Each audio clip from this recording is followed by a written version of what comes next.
안녕하세요, 오토그래프 김한인 기자입니다. 오늘 만나볼 차는 토요타 프리우스, 친환경차의 대명사 같은 그런 자동차죠. 그 프리우스가 플러그인 하이브리드로 다시 태어났습니다. 플러그인 하이브리드, 플러그를 꽂아서 충전을 하고 그 전기로 달릴 수 있는 자동차라고 하는데요. 어떤 차인지 한번 살펴보도록 하겠습니다.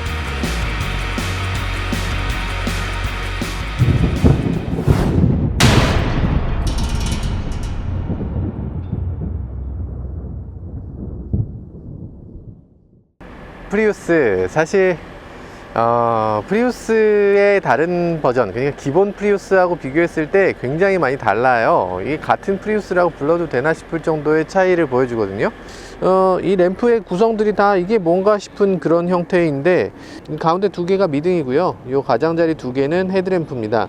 상향등이 켜지면 요 미등에서 또 상향등이 켜지고요. 뭐 그런 식으로 만들어져 있고, 그리고 데이타임 러닝 라이트는 이쪽에 자리 잡고 있고요. 요 위에는 깜빡이가 있습니다. 그리고 여기는 안개등이 있죠. 램프 구성이 굉장히 좀 다채롭고 다양하고 뭔가 좀 독특한 그런 구성을 하고 있고요. 풀 LED를 사용하고 있기 때문에 디자인이 더욱더 독특하게 느껴집니다. 아주 디자인은 저는 개인적으로 프리우스보다 훨씬 더 예쁘다고 생각하고, 그리고 존재감이 굉장히 큰 존재감이 있다고 생각해요. 옆모습에서는 큰 차이가 없는데, 근데 이 헤드램프 부분과 이 부분의 영역이 굉장히 예쁘게 잘 뽑은 느낌이 나요. 굉장히 시원하고 날카롭고 굉장히 선명한 그런 느낌을 갖고 있습니다.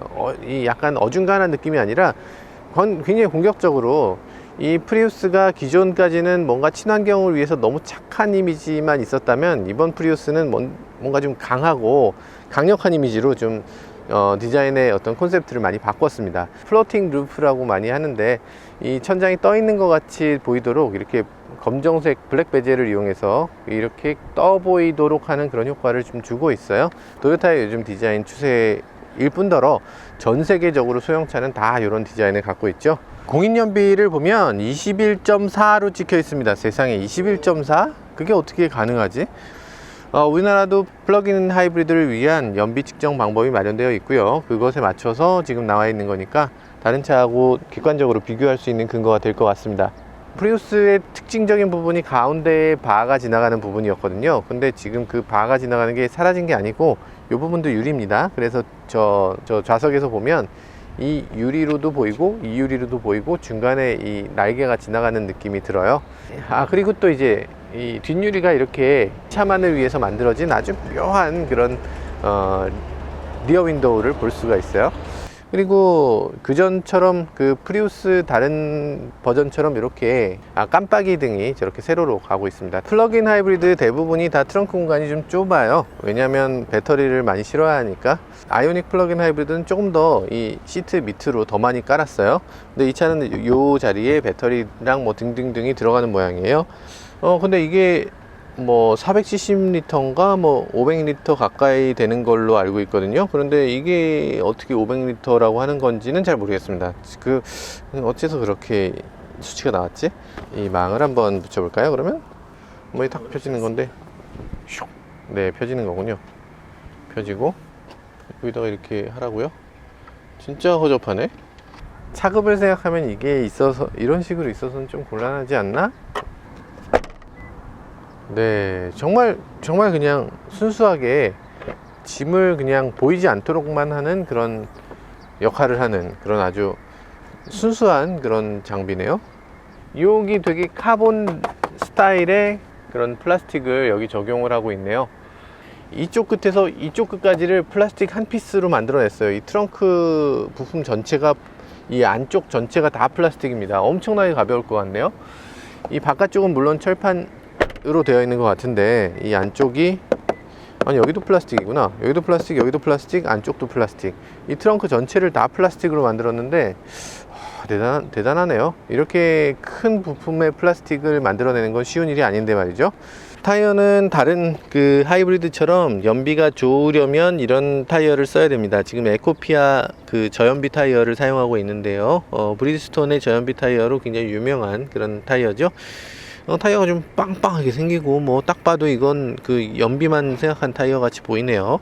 사이즈가 1965R15, 그러니까 15인치 타이어. 요즘도 15인치 타이어가 나오나요? 참. 네, 1965R15라고 하는 그런 15인치 타이어를 사용하고 있고요. 휠이 지금 휠 캡을 이용하고 있는데 4천만원짜리 차의 휠 캡이라니 좀, 네, 아무튼 그렇습니다. 보닛을 열면 엔진이 있죠. 특이하게 아래에서 위로 하는 게 아니라 위에서 아래로 이렇게 고정하도록 되어 있죠. 조용한 돌고 있는 엔진 도는 소리가 아니에요. 팬 도는 소리예요, 팬. 그러니까 이게 전기가 열을 많이 내기 때문에 전기 모터나 이런 것들을 냉각하기 위해서 지금 팬이 돌고 있는 소리입니다. 엔진이 돌면 이런 소리가 나죠. 보통 플러그인 하이브리드 같은 경우에 이 배터리가 없어도 된다고 생각하시는 분들도 계세요. 사실 없는 차도 있긴 합니다. 그런데 이 차는 배터리가 있고요. 이 배터리가 별도로 제공되고 있죠. 이 배터리가 있어야 저 플러그인의 배터리를 연결시킬 수 있고 차의 그 각종 램프류라든지 그런 것들을 12V를 작동시킬 수 있어서 이 배터리도 반드시 제공되고 있습니다. 이게 뒤에 앉으니까 이게 플러그인 하이브리드인데도 머리 공간이 잘 나오는 게 좋네요. 지금 머리 공간이 꽤 잘 나오거든요. 그리고 시트 포지션도 뒷좌석 이 시트가 꽤 낮은 상태로 유지를 하고 있고, 그리고 보통 요 머리만 살짝 파놓고 요 앞은 바로 이 앞 천장이 이렇게 앞까지 와 있는 경우도 있잖아요. 그런데 이 차는 그렇지 않고 천장까지 멀리 쭉 이렇게 이어지고 있는 걸 볼 수가 있네요. 한 가지 좀 어색한 점은 보통 이제 이런 소형차는 뒷좌석을 3명이 앉을 수 있도록 만들잖아요. 어떻게든 가운데 좌석을 공간 좌석으로 만드는데 이 차는 가운데를 좌석으로 안 만들고 팔걸이로 만들었어요. 무슨 고급차도 아니면서 이쪽으로 이렇게 공간을 많이 할애해서 이 하이브리드 시스템을 시키기 위한 그 공기 흡입구를 만들어 놓고 있거든요. 이게 양쪽으로 있어요. 그래서 이 부분이 이걸 몸으로 막아버리면 안 되니까 이 공간을 조금 이렇게 줬는데 꼭 필요한 공간이라고 합니다. 이게 덮이면 안 돼요. 덮이면 안 되는 공간이기 때문에 여기다 이렇게 놓은 거고, 시트 같은 경우는 인조 가죽을 사용하고 있는데 이 인조 가죽의 소재가 지금 봤을 때는 굉장히 부드럽고 굉장히 인조 가죽 치고는 좋은 편에 속하는 그런 가죽이에요. 아이소픽스 배지가 왜 이런 데 달려 있죠? 뭐 이런데, 보통 이런 데 달려 있어야 되는 거 아니에요? 여기는 그 승객들 엉덩이가 닿는 부분이어서 엉덩이에다가 이렇게 꼭 요걸 붙였어야 했던가? 꼭 그렇게 다 가져가야 했냐? 꼭 그렇게 다 가져가야만 다 가져가야 했냐? 속이 후련했냐? 이거 아닌가? 아무튼 여기다가 꼭 붙여야 됐었는지 조금 의문이 드는 그런 자리네요. 에어컨 토출구 같은 경우에는 없어요. 이 뒷좌석은 에어컨이나 히터 송풍구 같은 게 없고요. 그리고 해치백이니까 이쪽에 짐을 그대로 이렇게 노출시키는 방식으로 되어 있는데 이 선반을 놓을 수 있는 딱딱하게는 아니지만 어쨌든 이 커버를 할 수 있도록 만들어져 있긴 합니다. 이게 4천만원짜리 차잖아요. 4천만원짜리 차 정도 되면 USB를 꽂는 자리를 앞에도 뒤에도 하나씩 만들어 줄 필요가 있는데 앞에만 팔걸이 밑에 하나 있을 뿐이고 뒤쪽에는 USB를 꽂는 포트가 없어요. 대신에 이제 이 12V 시거잭 포트만 있는데 어쨌든 뭐 이걸 이용해서 뭐 하면 되긴 되니까 뭐 이런 식으로 제공되고 있습니다. 조금 약간 미래 이미지를 주는 자동차인 걸 감안하면 이거보단 조금 더 배려가 있었으면 좋지 않을까 하는 생각이 드네요. 그리고 이게 시트가 이렇게 젖히는 형태로 6대4로 나눠서 홀딩이 되도록 만들어져 있고요. 네, 이렇게 젖힐 수가 있습니다. 일부 젖히고 짐을 더 많이 싣고 갈 수 있도록 이렇게 만들어져 있어요. 네, 실내 인테리어에 보면 굉장히 좀 이색적인 인테리어입니다. 그동안 우리가 자동차의 실내에서 가장 금기시했던 색깔이 있다면 흰색이에요. 제 기억엔 실내 인테리어를 흰색으로 한 건 정말 주문 생산한 차 말고는 없었어요. 근데 이 토요타 프리우스는 무슨 배짱인지 실내를 이렇게 흰색으로 했습니다. 흰색으로 하면 두 가지 문제가 있죠. 하나는 이 흰색이 이 유리에 비친다거나, 그렇죠? 유리에 비친다거나, 아니면 이 흰색이 금방 손때를 타서 아주 더럽게 보이는 그런 문제가 있을 수가 있어요. 그렇기 때문에 흰색을 굉장히 꺼리는데, 이 차는 묘하게 이 흰색을 사용하면서도 그렇게 때가 타지 않고, 그리고 유리에 그렇게 비춰지지 않도록 잘 조화를 잘 이룬 것 같습니다. 이 흰색이 이쪽에 앞유리나 측면 유리에 잘 비춰지지가 않아요. 그렇게 거슬리는 정도가 아닙니다. 각도라든지 이런 것들을 아주 잘 배치해서 반사되거나 이런 게 별로 없고, 그리고 이 방호라고 해서 이제 오염이 되는 것들을 방지하는 그런 여러 가지 처리를 해서 손때가 잘 묻지 않도록 이렇게 만들어 놓고 있습니다. 기어 노브는 프리우스의 그 어떤 전통적인 그런 기어 노브 스타일에서 크게 벗어나지 않고 있습니다. 위치는 이렇게 앞쪽을 향해 있기 때문에 앞쪽에 아주 조그맣게 이렇게 위치하고 있어요. 이게 미래 자동차라는 느낌도 들지만 이렇게 앞쪽에 배치하고 그리고 작게 배치하니까 여기에 수납 공간이 그만큼 늘어난 거죠. 이만큼을 쌓을 수 있을 정도로 아주 큰 수납 공간이 생겼습니다. 수납 공간이 커지고, 그리고 여기 보면 사실은 지금 우리나라에 있는 뭐 현대차나 기아차나 다른 모든 자동차 회사들이 다 이 치 규격을 따르고 있어요. 이 무선 충전 규격을 지금 똑같이 제공을 하고 있어서 여기다 핸드폰만 올려놓으면 충전이 자동으로 되는 그런 무선 충전을 제공을 하고 있고요. 우리나라 수입된 차들은 차급이 조금 낮아요. 근데 일본에서 판매되고 있는 차들은 이거보다 디스플레이가 더 커서 마치 타블렛 PC가 안에 달려있는 것처럼 12인치 디스플레이가 달려있는 그런 테슬라 같은 그런 디스플레이를 자랑하고 있고요. 근데 이 차에는 우리나라에 제공되고 있는 차들은 그런 모니터가 달려있지 않고 이렇게 좀 축소되어 있는 그런 걸 볼 수가 있어요. 어쨌든 뭐 이 디스플레이에서 보여져야만 하는 것들 중에 상당수가 이 위로 올라와 있기 때문에 이 디스플레이는 생각보다 많이 보지는 않게 됩니다. 딱 내비게이션용으로만 보게 돼요. 그리고 이제 이 플러그인 하이브리드는 우리나라 뭐 아이오닉이나 다른 플러그인 하이브리드들 모두, 전기차 모두 전기차 충전소를 보여주는 그 내비게이션 화면이 꼭 있어요. 그런데 이 차에는 전기차 충전소를 보여주는 화면이 없고 대신에 이제 뭐 주유소를 보여주는 화면 정도가 있습니다. 이 범용 내비게이션을 쓰다 보니까 이 차만을 위한 어떤 그런 옵션은, 그런 기능은 제공을 하고 있지 않네요. 그러니까 이걸 만든 곳은 지금 아틀란인데요. 이 아틀란에다가 조금 비용을 더 줘서라도 전기차 충전소 검색하기를 바로 여기다 좀 달아줬으면 좋았지 않았을까, 이런 생각이 듭니다. 또 실내에서 뭐 특이한 점을 놓고 보면 여기 이런 기어 노브의 형태를 아까 말씀드렸는데, 기어 노브의 형태 중에 R, N, D 그리고 놓으면 돌아가는 이런 형태예요.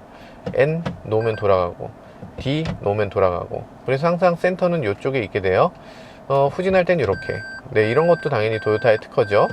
인테리어 중에서 많은 부분이 손에 닿기 쉬운 위치에 있고 조작하기 좋게 되어 있는데 좀 이상한 것들도 몇 가지 있긴 합니다. 예를 들면 열선 같은 경우에 열선이 눈에 잘 보이지가 않아요. 이전 프리우스도 마찬가지지만 열선이 이렇게 안쪽에 들어가 있어서 이렇게 열선을 누르기 굉장히 힘든 곳에 이렇게 있습니다.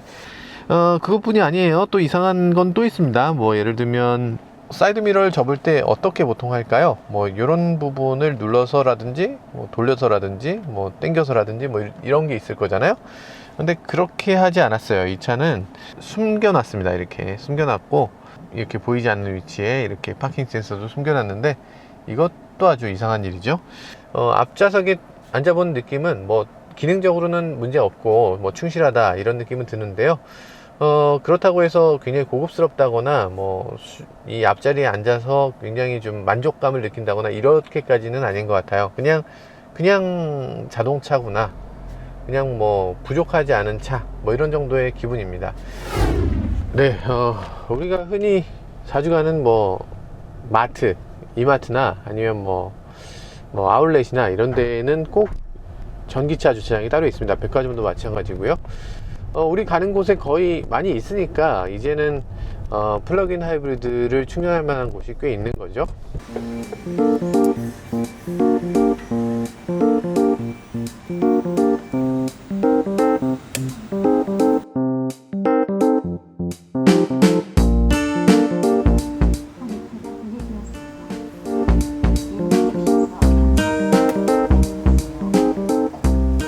자, 아무튼 뭐 충전을 잘 마치고 이렇게 갑니다. 사실 이 충전하는데 걸리는 시간이 원래 3시간 정도가 걸려요. 완전 방전되어 있을 때 한 3시간인데 저희가 그 정도 기다릴 수는 없어서 차 마시고 오니까 1시간 정도 충전이 돼 있었어요. 배터리가 밑에 일반 하이브리드 충전은 파란색으로, 그 위에 플러그인으로 충전되는 건 초록색으로 나타납니다.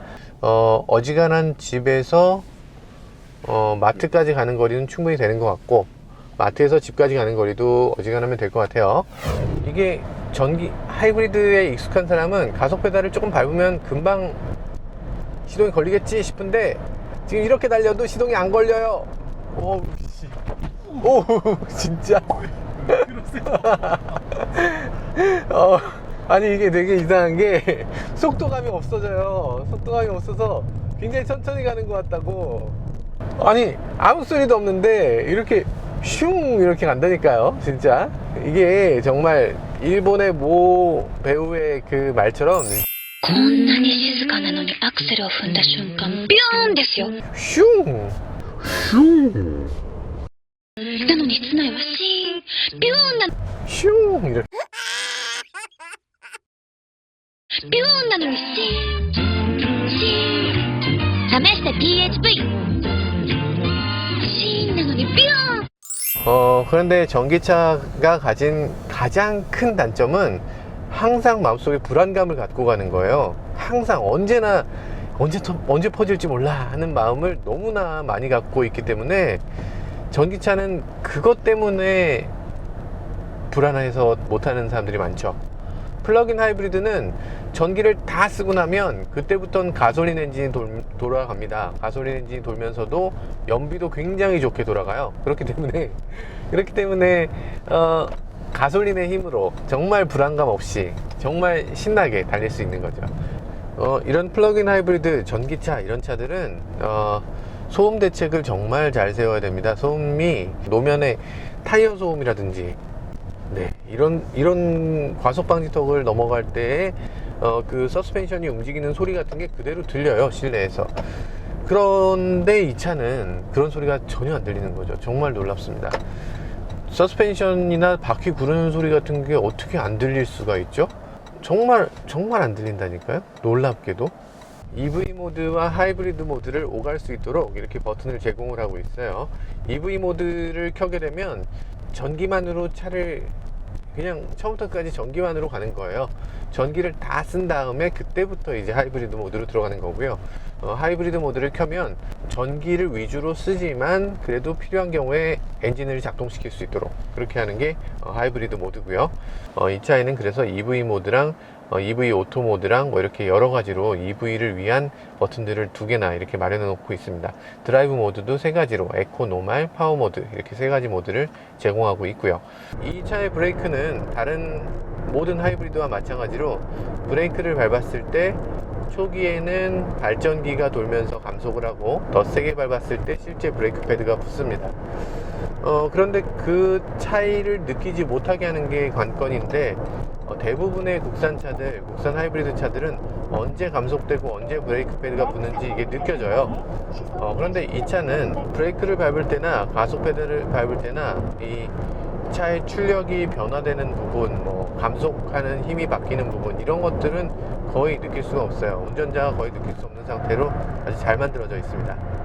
에어컨을 켰을 때 에어컨이 확실히 빨리 시원해진다는 게 장점이에요. 이 차는 에어컨을 컴프레셔를 별도로 돌립니다. 전기 모터를 이용해서 컴프레셔를 돌리고요. 그렇기 때문에 에어컨이 더 빨리 시원해지는 거죠.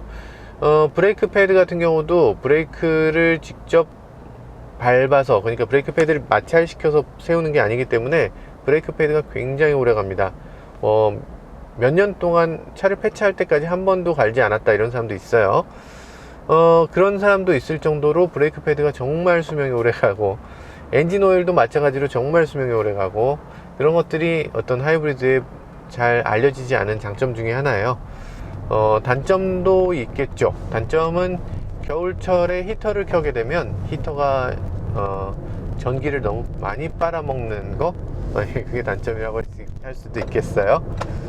엔진이 빨리 더워지지 않기 때문에 엔진이 정지되어 있을 때 히터를 켜기 위해서 열선처럼 그런 PTC라고 하는데, PTC 히터를 사용을 합니다. 많이 따뜻하지도 않고 전기도 많이 사용하기 때문에 겨울철에 조금 만족도가 좀 떨어지는 면이 있어요. 결론, 이 차를 얼마나 추천하느냐를 놓고 보면, 만약에 100점 만점이면 저는 이 차를 70점 정도 추천하고 싶어요. 그러니까 이 차의 친환경적인 부분, 플러그인 하이브리드라는 점, 그 부분은 정말 추천할 만하고요. 플러그인 하이브리드는 지금으로서는 거의 최고의 그런 파워트레인이라고 생각돼요. 플러그인은 정부에서 750만원 정도의 지원금이 나오고요. 그러다 보니까 750만원을 받고 나면 초반 가격에 비해서 일단 꽤 많이 깎은 상태로 시작해요. 아이오닉은 3천만원 정도, 2,900 정도에서 구입을 할 수가 있고요. 이 차는 조금 아이오닉보다 비싸서 4천만원 정도에 구입을 하게 돼요. 아이오닉보다 한 1,000만원 더 비싼 거죠. 100점 만점을 주지 못하는 이유는 그런 그 가격대 때문이 큽니다. 만약에 경쟁 모델이 없다면 이 플러그인 하이브리드라는 게 사실 기본적으로 가격이 많이 들어갈 만한 요인들이 많이 있어요. 전기 모터도 그렇고 배터리도 그렇고 판매량이 많지 않을 것도 그렇고, 그리고 플러그인을 위한 여러 가지 장비들도 그렇고, 비용이 들어갈 만한 여러 가지 요소들이 있습니다. 그런 요소들이 있지만 그런 것들을 감안하더라도 가격대가 아이오닉에 비해서는 너무나 높다는 거, 그게 이 차의 어떤 가장 큰 단점이라고 할 수 있겠어요. 아우 세상에 이렇게 공기가 안 좋아졌어요. 이게 우리나라가 사실 중국 영향이 가장 컸겠죠. 중국이 점점 산업화되면서 우리나라로 이렇게 미세먼지를 막 보내고 있어요. 물론 모든 게 다 중국 탓이라고만 할 수는 없겠죠. 우리나라 내부에서도 미세먼지가 엄청나게 많이 나오고 있거든요.